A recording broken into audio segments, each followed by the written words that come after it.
ಚಲಾವಣೆಯಿಂದ ವಾಪಸ್ ಪಡೆದುಕೊಂಡಿರುವ 2,000 ರೂಪಾಯಿ ಮುಖಬೆಲೆಯ ನೋಟುಗಳ ಪೈಕಿ 98.41% ವಾಪಸ್ಸಾಗಿದೆ.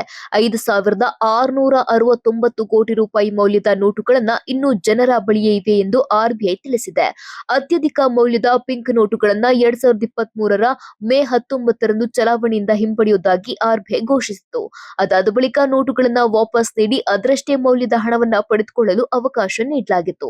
2,000 ಮುಖಬೆಲೆಯ ನೋಟುಗಳನ್ನು ಮರಳಿಸಿ ವಿನಿಮಯ ಮಾಡಿಕೊಳ್ಳಲು ಜನರಿಗೆ ವಿವಿಧ ಹಂತಗಳಲ್ಲಿ ಗಡುವು ನೀಡಲಾಗಿತ್ತು.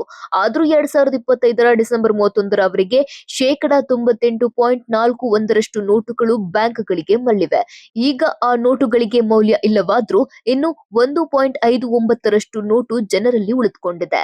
ಪಿಂಕ್ ನೋಟುಗಳನ್ನು ಚಲಾವಣೆಯಿಂದ ವಾಪಸ್ ಪಡೆಯುವ ಘೋಷಣೆಗೂ ಮೊದಲು ಒಟ್ಟು 3.56 ಲಕ್ಷ ಕೋಟಿ ರೂಪಾಯಿ ನೋಟುಗಳು ಜನರ ಬಳಿ ಇದ್ವು. ಅವುಗಳನ್ನು ಜನರು ವಿನಿಮಯ ಮಾಡಿಕೊಳ್ಳಲು ಅಥವಾ ಠೇವಣಿ ಇಡಲು ಎಲ್ಲ ಬ್ಯಾಂಕ್ಗಳ ಶಾಖೆ, ಅಂಚೆ ಕಚೇರಿಗಳಲ್ಲಿ ಅವಕಾಶ ನೀಡಲಾಗಿತ್ತು. ಈ ಗಡುವನ್ನ ಹಲವು ಹಂತಗಳಲ್ಲಿ ವಿಸ್ತರಣೆ ಕೂಡ ಮಾಡಲಾಗಿತ್ತು. ಆದಾಗ್ಯೂ ಇನ್ನಷ್ಟು ನೋಟುಗಳು ಜನರಲ್ಲಿ ಬಾಕಿ ಉಳಿದಿವೆ.